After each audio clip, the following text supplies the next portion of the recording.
Olá, me chamo Wander, espero que você esteja bem.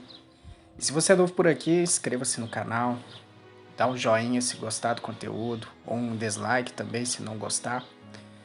Comente, o que você acha e vamos embora pro vídeo. Olá, espero que você esteja bem. Hoje eu vou trazer um assunto sobre quem sou eu.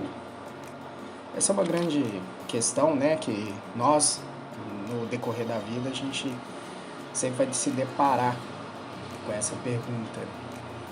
E hoje, conforme está tendo tantas informações, cada vez mais está distante essa situação onde a gente entende quem nós somos de verdade. Primeiro você precisa entender que você viveu até hoje, você viveu, independente da sua classe social, independente da sua realidade, você viveu uma realidade colocada sobre você. Seja pelos seus familiares, seja pelas circunstâncias, traumas ou então até mesmo vitórias. Além disso, você também é influenciado pelas mídias até hoje, mídias sociais, pensadores. Então, o que acontece? Quanto mais informação a gente está tendo hoje, menos a gente está sabendo quem nós somos de verdade. E é interessante que quanto mais nós pensamos que nós estamos nos aproximando da verdade, é que nós nos deparamos que nós não estamos entendendo nada na nossa vida. E esse é o problema, por quê? Porque sempre nós vamos buscar um lugar onde nós sejamos aceitos. E esse é o perigo. Então hoje, trazendo aí pelo conhecimento bíblico, vou trazer uma situação para nós refletirmos sobre ela.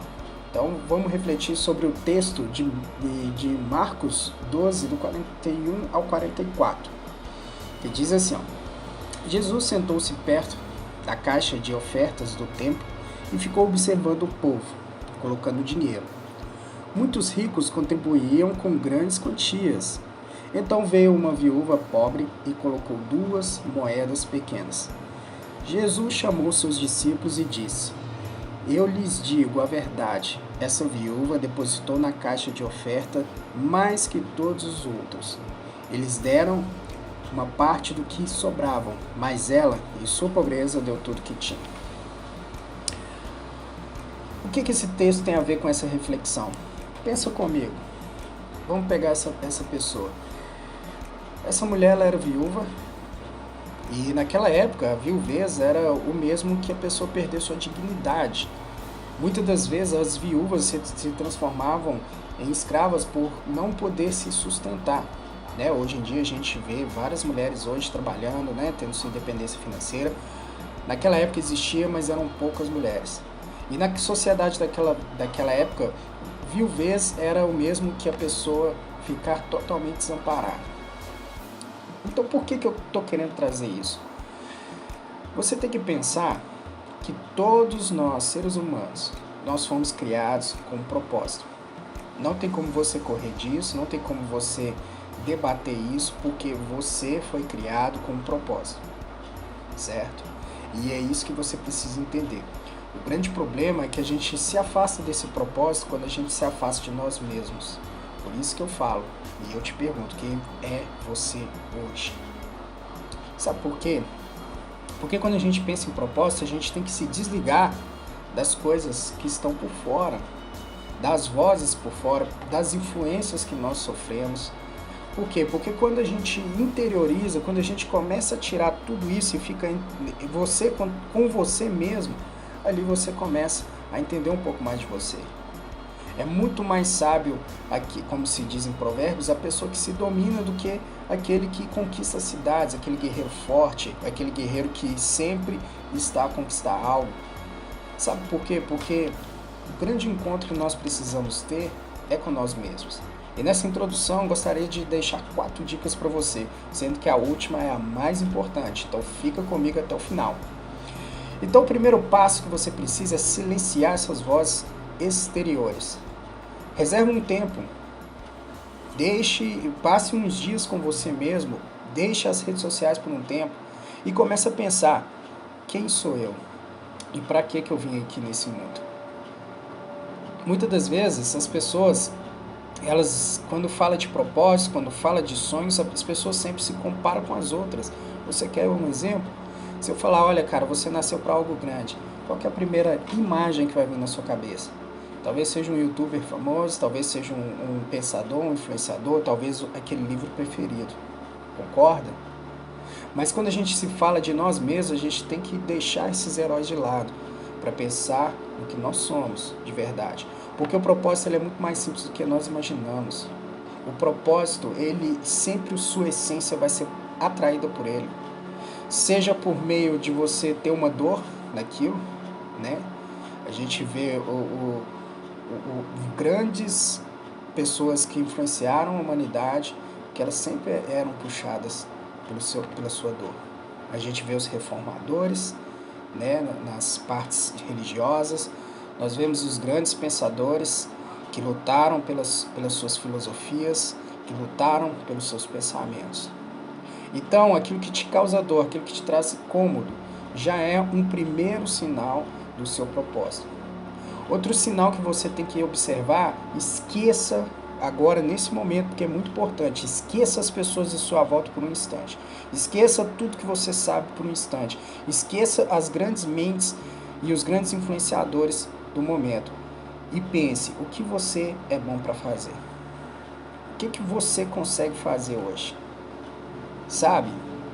Porque quando a gente fala de propósito, além da sua dor, além daquilo que te puxa para o seu propósito, você tem que saber das suas habilidades. Porque o propósito vem com a capacitação e as ferramentas para você executar o seu sonho, para você executar a sua tarefa aqui na Terra. E por muito que se diz como se fosse algo sofredor, algo extremamente inalcançável, é muito mais fácil e é muito mais prazeroso do que você imagina. Sabe por quê? Porque quando você flui debaixo do seu propósito, você está ali no seu ambiente, no seu habitat natural. Pense por um instante, se você pegar um animal, seja ele um gato, um cachorro, um animal doméstico, e se você colocar ele num ambiente ali selvagem, aos poucos, aquele instinto selvagem dele vai se despertando. E é a mesma coisa com seus sonhos e com seus projetos. Então, pense por um instante, o que te incomoda hoje? O que você tanto debate? Talvez você queira uma condição melhor financeira para as pessoas, talvez você queira que as pessoas saiam dos seus momentos depressivos, ou então de momentos difíceis. O que te incomoda hoje? O que está te arrastando hoje? O que te consome por dentro?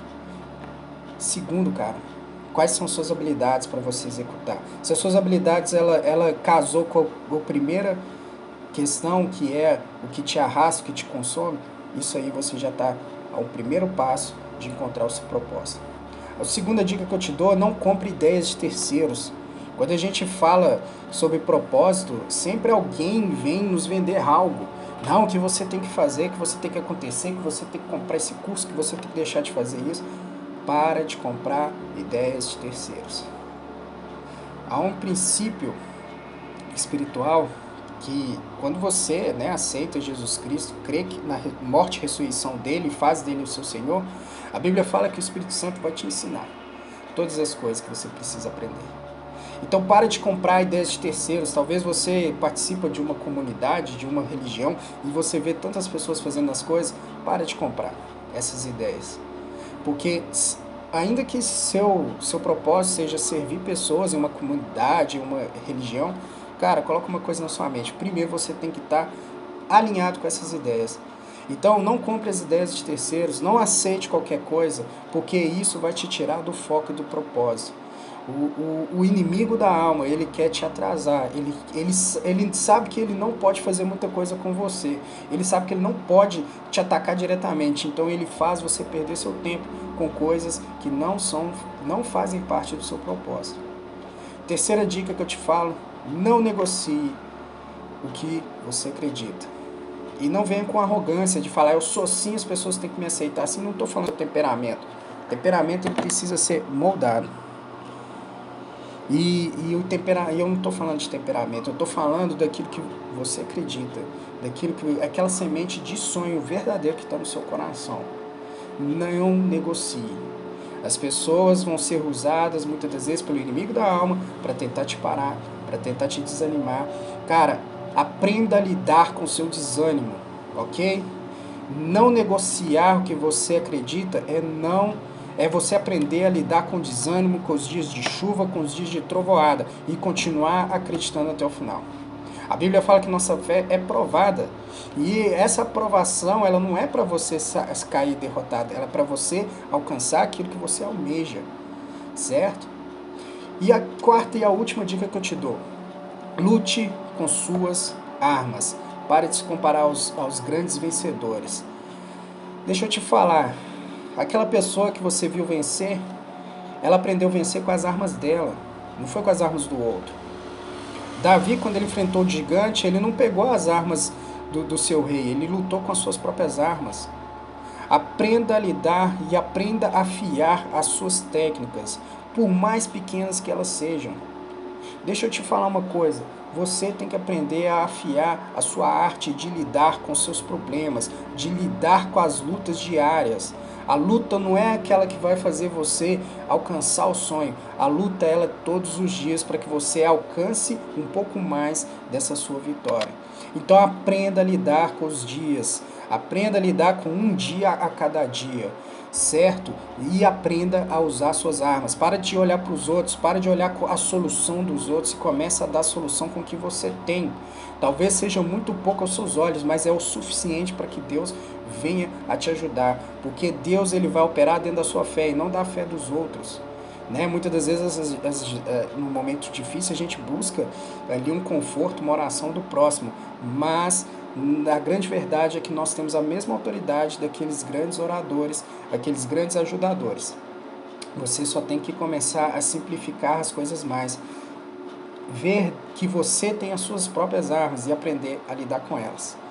Então é isso, eu gostaria de compartilhar com você essas 4 dicas. Agradeço você que manteve até o final. Se você gosta desse conteúdo, compartilha aí com alguém querido e deixa aí, né, a sua ajuda, seja compartilhando, seja curtindo, para que esse conteúdo alcance cada vez mais pessoas. E eu agradeço. Até a próxima semana, e um dia, e uma semana, e um mês cheio de bênçãos para você. Até mais.